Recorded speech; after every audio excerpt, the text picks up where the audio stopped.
Hello guys, may papakita lang po ako sa inyo na isang add-on na makakatulong po para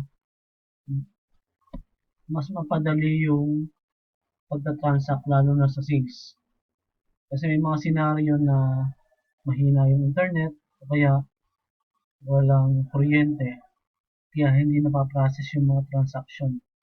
So meron kaming add-on features dito na tinatawag namin parang import ng mga sales. So makikita nyo dito, meron tayong tinatawag ditong upload file na button. Bago ko po umpisahan yung demo para dito, kailangan meron po tayong Excel file para pumasok po lahat ng transaction na galing sa Excel. Sabi ko nga, pag may senaryo na walang ilaw o offline tayo sa POS, pwede natin itong gamitin para hindi tayo mahirapan magpasok isa-isa sa mga transaction. Pakita ko lang po itong ginawa kong folder na since April 2017. So, mas maganda mag-create tayo ng mga folder. For example, kung March 2017, isang folder ng sales tapos sa loob noon may folder para sa April 2017. So, double click ko po yan. May makita tayong tatlong transaction dito. April 1, April 2, and April 3 na sales. So, pakita ko po sa inyo yung April 1 natin na sales. Kuha lang tayo ng isang example. Sana maging ganito yung pinaka-format natin. Nandito yung log, branch, yung date, yung name, code, category, department, color, size, price, kung ilan yung nabenta, at kung sino yung cashier. So, try po nating i-upload siya. Balikan natin, then, upload file, para po sa April 1, browse po natin, then hanapin po natin yung folder. April 1, 2017. Makikita nyo, nandito na yung pinaka-April 1. So, hit yung okay.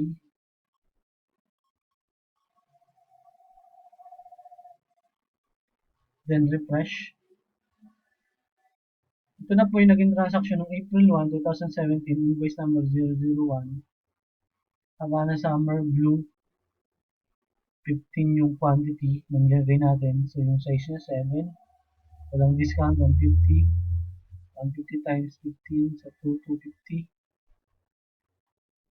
So, try po ulit natin mag-upload. For example, kinabukasan naman, wala pa rin kuryente o hindi tayo nakapag-transact gamit yung POS natin.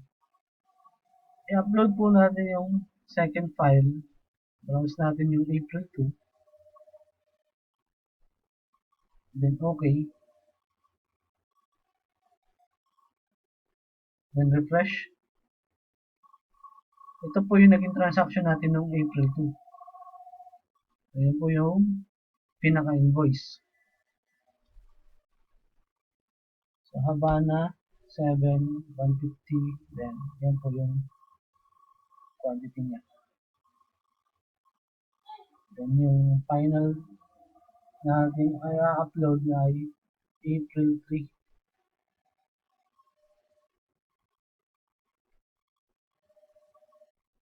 Then, okay. Then, refresh.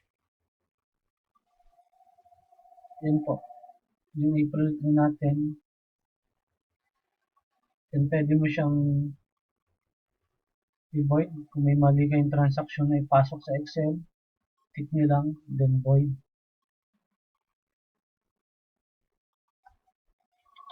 Normally, nagbo-void po dito yung pinaka-manager o administrator natin, yung supervisor. So, isang entry.